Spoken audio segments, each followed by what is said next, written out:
cough syrup is not recommended for babies, especially those under 2 years old. Here is why. Risk of side effects, because many cough syrups contain ingredients like dextromethorphan or codeine that can be dangerous for infants.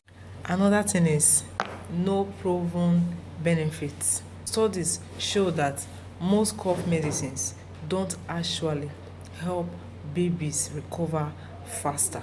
Then again, their organs are still developing, so even small doses can be harmful to them. What do you do instead?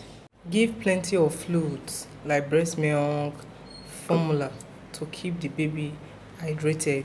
Keep the baby's head slightly raised during sleep to help breathing. Then, if the cough lasts more than few days or baby is having fever, fever means hotness of the body. When there is fast breathing or trouble feeding, see a doctor immediately. I remain your one and only celebrity nurse, Imatitikwa Edith, aka a nurse and more. Do not forget to share this video. Bye.